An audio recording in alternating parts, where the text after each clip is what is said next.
Hello everyone, my self Ram Pachauri, faculty of allied health sciences. मैं आपको यहाँ पर डिप्लोमा बैचलर कोर्सेज़ के लिए आपको different pathology, microbiology, biochemistry, anatomy, physiology, अलग अलग सब्जेक्ट्स जो है मैं आपको वीडियोज़ यहाँ प्रोवाइड करता हूँ। तो आप लोग जो है यहाँ पर इस चैनल पर ज्वाइन कर सकते हैं और ज़्यादा से ज़्यादा वीडियोज़ जो है आप प्राप्त कर सकते हैं। इसके अलावा आप देखिए कि मेरे को जो है अलग अलग प्लेटफॉर्म पर आप ज्वाइन कर सकते हैं। जैसे टेलीग्राम पर पचौरी MLT ऑफिशियल के नाम से आपको 1000 से मोर स्टूडेंट्स का ग्रुप मिल जाएगा। इसके अलावा आपको इंस्टाग्राम आईडी जो आपको दी है उस पर आप इंस्टाग्राम पे ज्वाइन कर सकते हैं। और इसके अलावा मेरे व्हाट्सअप प्रोफाइल पर भी आप इसमें जो है ज्वाइन कर सकते हैं। मेरा नंबर है 6375524388। देखिए अपना टॉपिक कंटिन्यू करते हैं। Hello everyone, good evening to all of you. मैं राम पचौरी आप सभी का स्वागत करता हूं पचौरी MLT के यूट्यूब चैनल पर। आज हमारे को जो है रेडियो इम्यूनोवैसी के बारे में पढ़ना है। इम्यूनोलॉजिकल सीरीज में हम लोग इम्यूनोफ्लोरेसेंस और एलाइजा के बारे में पढ़ चुके हैं। आज हमारे को रेडियो इम्यूनोवैसी के एप्लीकेशन और उसके प्रिंसिपल के बारे में डिस्कशन करना है। ठीक है, ये टॉपिक आपके DMLT के और इसके अलावा BSc MLT के जो माइक्रोबायोलॉजी और बायोकेमिस्ट्री के जो एग्जाम्स लगते हैं उनके अंदर आपसे बहुत कॉमन टॉपिक है। एलाइजा के साथ साथ आपको रेडियो इम्यूनोवैसी के बारे में भी पूछा जाता है। ठीक है, बेसिकली जो एंटीजन एंटीबॉडी रिएक्शंस हैं उनको ही हम स्टडी कर रहे हैं। तो एंटीजन एंटीबॉडी रिएक्शन के अंदर हम देखते हैं कि किसी एंटीजन का या एंटीबॉडी के डिटेक्शन का पर्पस जो है वो हमारे को पूरा करना था। जैसे अपन ने एलाइजा के अंदर देखा था कि वहां पर एंटीजन ऑलरेडी वेल में कोटेड थे, हमने एंटीबॉडी को डिटेक्ट करना था, या फिर एंटीबॉडी कोटेड थी और एंटीजन को डिटेक्ट करना था।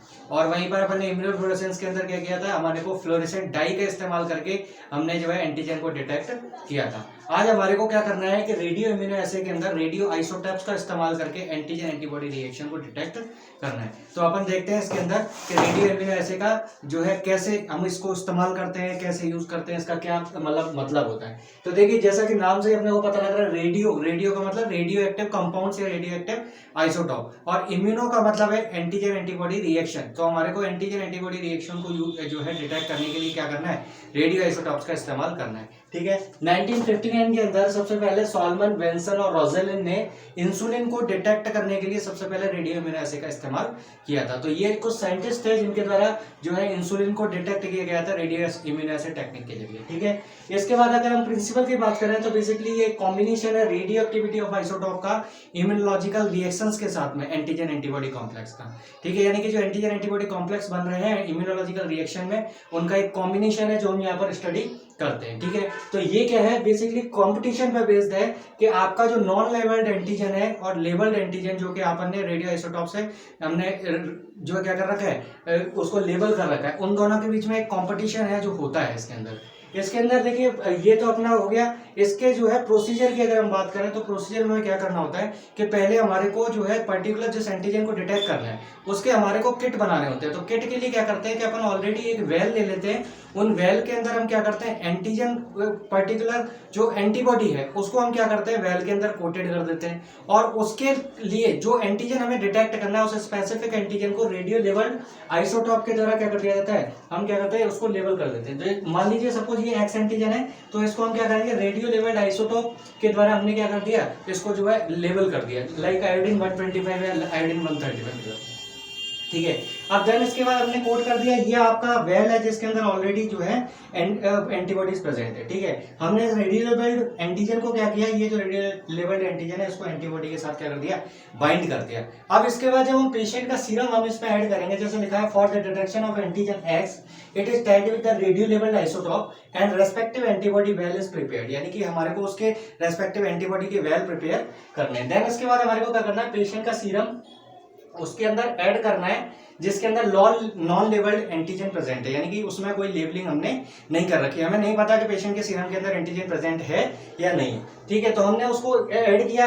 अब अगर उसके अंदर पेशेंट के सीरम में एंटीजन प्रेजेंट होगा वो पर्टिकुलर एंटीबॉडी के लिए, तो वो क्या करेगा रेडियो लेबल्ड जो आपके एंटीजन है उनके साथ क्या करेगा कंपटीशन करेगा और उन एंटीजन्स को क्या कर देगा वहां से रिप्लेस कर देगा, उसकी जगह खुद जाकर के जुड़ जाएगा। जैसा कि आप देख रहे हैं यहाँ पर सारे रेडियो लेबल्ड एंटीजन जुड़े हुए हैं, लेकिन यहाँ पर हम देख रहे हैं कि यहाँ पर इन्होंने क्या किया, अगेन रेडियो लेबल्ड एंटीजन को हटा करके खुद जाकर के वहां पर जुड़ चुके हैं। ठीक है, तो अगर हम इसकी रेडियो एक्टिविटी अगर चेक करें तो इसकी रेडियो एक्टिविटी क्या रहेगी, जीरो रहेगी, क्योंकि यहाँ पर कोई फ्री जो है रेडियो लेबल्ड आइसोटोप वाला एंटीजन है ही नहीं। तो इसमें रेडियो एक्टिविटी अगर हम बात करें तो यहाँ पर तो क्या रेडियो एक्टिविटी जीरो है। अगर आप इसको चेक करोगे तो रेडियो एक्टिविटी कुछ नहीं मिलेगी। जबकि यहाँ पर हम देखें तो कुछ रेडियो लेवल्ड एंटीजन जो है वो फ्री हो चुके हैं, क्योंकि वहां पर अपन नॉन लेवल्ड एंटीजन को अटैच कर दिया है। ठीक है, तो इसको हम गामा काउंटर के जरिए या फिर अदर जो कुछ एक मशीन होते हैं जिनके द्वारा आप क्या करते हैं, रेडियो एक्टिविटी का लेवल चेक करते हैं। तो उस रेडियो एक्टिविटी के लेवल को चेक करके हम पता कर सकते हैं कि इसके अंदर पेशेंट के सीरम में एंटीजन प्रेजेंट है या नहीं है। अब इसमें देखेंगे अगर, तो इसमें रेडियो एक्टिविटी जो है वो पहले वाले केस में अगर देखें तो यहाँ पर एंटीजन से सारे रेडियो लेवल्ड आइसोटॉप जो एंटीजन है वो आपके इस एंटीबॉडी से जुड़े हुए हैं। अब यहाँ पर अगर हम देखेंगे कि जब इसके अंदर पेशेंट का सीरम ऐड किया तो कंपटीशन की वजह से क्या हुआ कि रेडियो लेवल्ड जो एंटीजन हमारे प्रेजेंट थे वो क्या हो चुके हैं, रिप्लेस हो चुके हैं, और उसकी जगह पेशेंट का जो आपका एंटीजन है वो आकर के जुड़ चुका है। ठीक है, तो अब ऐसी कंडीशन में क्या होगा कि जब पहले वाले केस में देखा था तो रेडियो एक्टिविटी 0 थी, क्योंकि यहाँ पर कोई भी फ्री रेडियो लेवल एंटीजन नहीं था। लेकिन अगर दूसरे केस में देखें तो यहाँ पर जब पेशेंट का सीरम हमने ऐड किया तो उस दौरान क्या होगा कि आपका जो है रेडियो लेवल एंटीजन है वो आपको इस तरीके से यहाँ फ्री मिलेंगे। ठीक है, क्योंकि यहाँ पर ये जो रेडियो लेवल एंटीजन थे वो यहाँ पर अब क्या हो चुके, फ्री हो चुके हैं। यहाँ पर आप ये जो है सेल सस्पेंशन, जब आप इसका सस्पेंशन देखोगे तो सुपरनेटेंट के अंदर आपको ये एंटीजन मिल जाएंगे। इसीलिए क्या होता है कि जब आपका रेडियो एक्टिविटी का अगर हम रिलेशन निकालें तो हम देखेंगे रेडियो एक्टिविटी जैसे जैसे जो है आप पेशेंट का कंसंट्रेशन सीरम का बढ़ाते जाएंगे एंटीजन का, उस हिसाब से रेडियो एक्टिविटी डायरेक्टली प्रोपोर्शनल होगा और वो जो है रेडियो एक्टिविटी बढ़ता जाएगा। तो जितना ज्यादा आपका एंटीजन का अमाउंट उतना ज्यादा रेडियो एक्टिविटी ज्यादा। ठीक है, क्योंकि यहाँ पर जो है उतने ही ज्यादा रेडियो लेवल एंटीजन जो है वो फ्री होते जाएंगे, जिसको आप सुपरनेटेंट में डिटेक्ट कर सकते हैं। ठीक है, तो ये कॉन्सेप्ट है जिसको आप यूज करते हैं। इसके बाद अपन इसका एक ग्राफ भी बना सकते हैं जिसके अंदर आप डिफरेंट डिफरेंट कंसंट्रेशन लेकर के एंटीजन एंटीबॉडी कॉम्प्लेक्स की सेम क्वांटिटीज के द्वारा एक ग्राफ का फॉर्मेशन कर सकते हैं। इसके एप्लीकेशन की बात करें तो इसमें देखेंगे कि इसका इस्तेमाल पहले इंसुलिन के लिए हमने किया था। इसके बाद अपन यहाँ पर इसको हार्मोन्स के डिटेक्शन में, प्रोटीन में, पेप्टाइड, स्टीरॉइड हार्मोन्स, इसके अलावा विटामिन, ड्रग्स और एंटीबायोटिक्स और न्यूक्लिक एसिड, इसके अलावा स्ट्रक्चरल प्रोटीन्स के डिटेक्शन और रिसेप्टर प्रोटीन्स के डिटेक्शन के लिए करते हैं। ठीक है, तो ये कई सारे एप्लीकेशंस हैं जो हमारे इसमें रेडियो इम्यूनोएसे का इस्तेमाल किया जाता है। ये एक अच्छा और एक एडवांस टेक्निक है जिसको, ये काफ़ी सेंसिटिव और स्पेसिफिक टेस्ट है जिसको हम इम्यूनोलॉजिकल टेस्टिंग के अंदर एंटीजन एंटीबॉडी डिटेक्शन के लिए करते हैं। ठीक है, तो इसके अंदर आगे अपन स्लाइड के अंदर देखते हैं उसके ग्राफ को और इसके अलावा जो है आपके इसके डायग्राम को। ठीक है,